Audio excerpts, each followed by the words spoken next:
మొన్న ముస్లిమూడి పార్లమెంట్లో గెలిచాడు ఈ రాష్ట్రంలో. రాజశేఖర్ రెడ్డి గారు ఉండగా 2004లో 5, 2009లో 6 పార్లమెంట్లు గెలిచాడు. ఆ రోజు 47 సీట్లకు పరిమితం అయ్యాడు. మొన్న 23 సీట్లకు పరిమితం అయ్యాడు.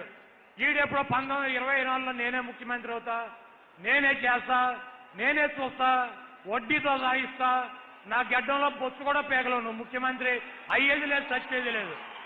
కాబట్టి అయినా కూడా అందరూ అప్రమత్తంగా ఈ 420 గాళ్ళు ఈ పచ్చళ్ళు అమ్ముకునేటువంటి రామోజీరావుని 90 ఏళ్ళు పైన వచ్చినాయి, ఆడికి సరిగ్గా మైండ్ పనిచేయట్లేదన్నా. చంద్రబాబు నాయుడికి 75 ఏళ్ళు, ఆడి అల్జిమర్స్తో బాధపడుతున్నాడు, ఆడికి మైండ్ పనిచేయట్లా. ఏం మాట్లాడతాడో కూడా మా అందరం చూస్తున్నాం. ఇక ఈ బిఆర్ నాయుడు, ఏబిఎన్ రాధాకృష్ణ పిచ్చెక్కిపోయి ఉన్నారు. చివరిగా నేను మీకు అసెంబ్లీలో కూడా ఒక మనవి చేశాను, మీరు సీరియస్గా తీసుకోవాలి.